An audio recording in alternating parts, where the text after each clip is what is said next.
Por que temos um sistema circulatório? Somos basicamente um organismo multicelular. Todas as células de nosso corpo precisam de oxigênio e nutrientes para sobreviver e executar suas funções. Em organismos mais simples, de uma só célula, como paramécios e amebas, isso é feito por meio de um mecanismo chamado de difusão. Difusão é um movimento aleatório de moléculas de uma região de alta concentração para uma de baixa concentração. Usando a difusão, esses organismos de uma célula conseguem facilmente trocar gases respiratórios, nutrientes e dejetos com o meio ambiente pelas paredes de suas células. Mas difusão só funciona em distâncias curtas. Organismos multicelulares grandes, como seres humanos, precisam de sistemas rápidos de entrega para fazer chegar oxigênio e alimento perto o suficiente das células para que o processo de difusão funcione. E esse é o papel do sistema circulatório. O sistema circulatório consiste de sangue contido numa rede de vasos chamada de sistema vascular, ligada a uma bomba, o coração. A parte esquerda do coração recebe sangue oxigenado dos pulmões e o bombeia as células e tecidos ao longo do corpo. O sangue então volta ao lado direito do coração, e isto é chamado de circuito sistêmico. Do coração, o sangue flui para grandes artérias musculares, depois para artérias cada vez menores, daí para arteríolas e finalmente para capilares.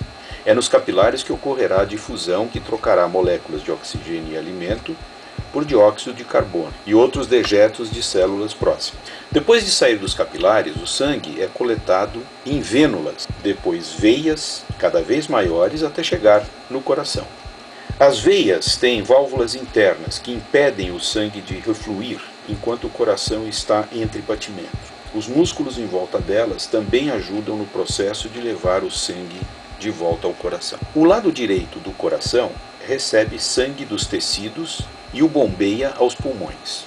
Nos capilares dos pulmões, dióxido de carbono difunde pelas paredes do vaso em pequenos sacos de ar chamados de alvéolos e é expirado. O oxigênio difunde na direção oposta e é absorvido nos glóbulos vermelhos. Este sangue oxigenado, então, volta ao coração, completando o circuito pulmonar.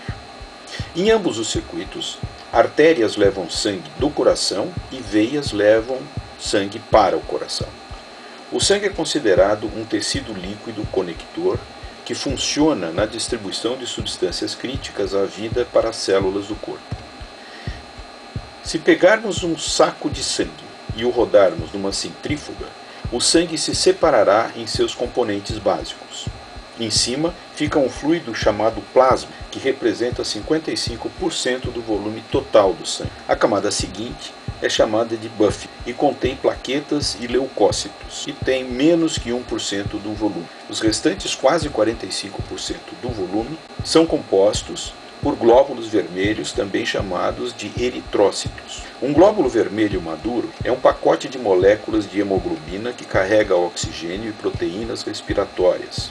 Seu formato bicôncavo incrementa sua área externa para a difusão de oxigênio e facilita sua distorção quando entra em capilares muito estreitos. Os leucócitos são glóbulos brancos que ajudam no combate às doenças. Plaquetas são pedaços de células que circulam pelo sangue e permitem a coagulação. Quando a parede de um vaso sanguíneo se rompe, as plaquetas aderem a fibras de colágeno expostas e emitem sinais químicos para atrair mais plaquetas para o local. O rompimento é inicialmente selado por um conjunto de plaquetas até que a coagulação por fibras e glóbulos vermelhos se forme, dando tempo para a parede do vaso se curar. Plasma, a parte líquida do sangue, transporta glóbulos, proteínas e enzimas para onde são necessários.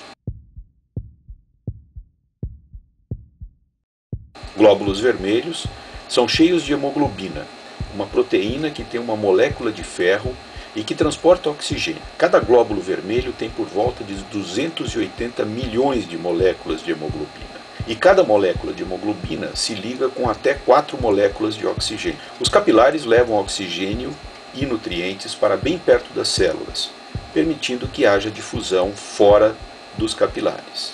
As células estão em descanso e não precisam de muito oxigênio. A pressão de oxigênio, nesse caso, é de 40 milímetros de mercúrio, ou apenas um pouco acima que nos capilares. As moléculas de hemoglobina, então, reagem de acordo, liberando um de seus 4 átomos de oxigênio. Quando uma pessoa é ativa, a respiração nas células aumenta.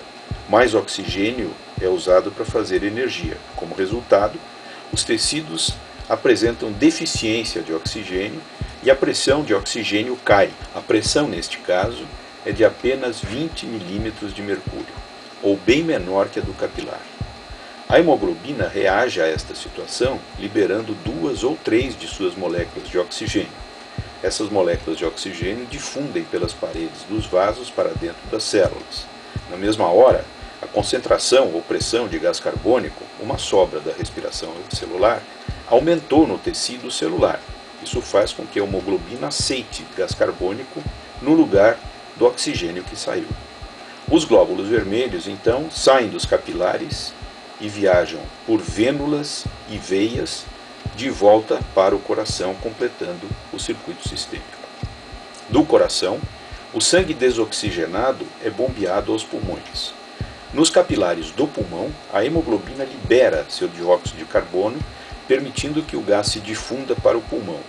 Isso acontece porque a pressão do CO2 no pulmão é mais baixa que a do capilar. Ao mesmo tempo, a pressão de oxigênio nos pulmões é mais alta que a dos capilares, fazendo com que oxigênio se difunda dos pulmões para os capilares, onde se fixa na hemoglobina. Dos pulmões, o sangue oxigenado volta ao coração, onde vai de novo ser bombeado para o resto do corpo, levando oxigênio para todas as outras células.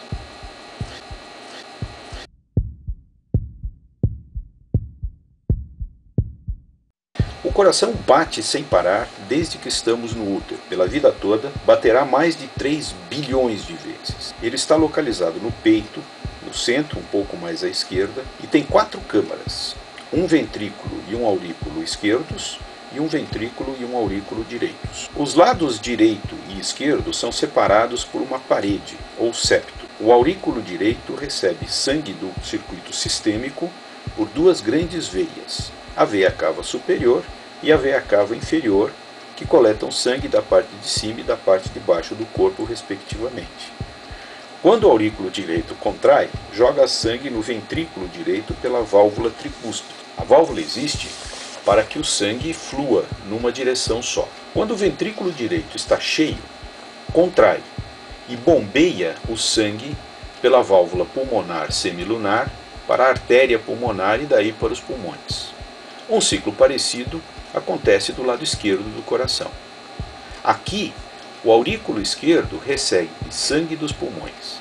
Quando ele contrai, envia sangue ao ventrículo esquerdo pela válvula bicúspide. Quando o ventrículo se contrai, envia sangue pela válvula aorta semilunar para a aorta ascendente. De lá, o sangue é distribuído para o resto do corpo. As células do coração também precisam de oxigênio e nutrientes como qualquer outro, mas não os obtêm do sangue que o coração bombeia. Elas coletam sangue diretamente das artérias coronárias, que por sua vez tiram o sangue que sai para a aorta ascendente.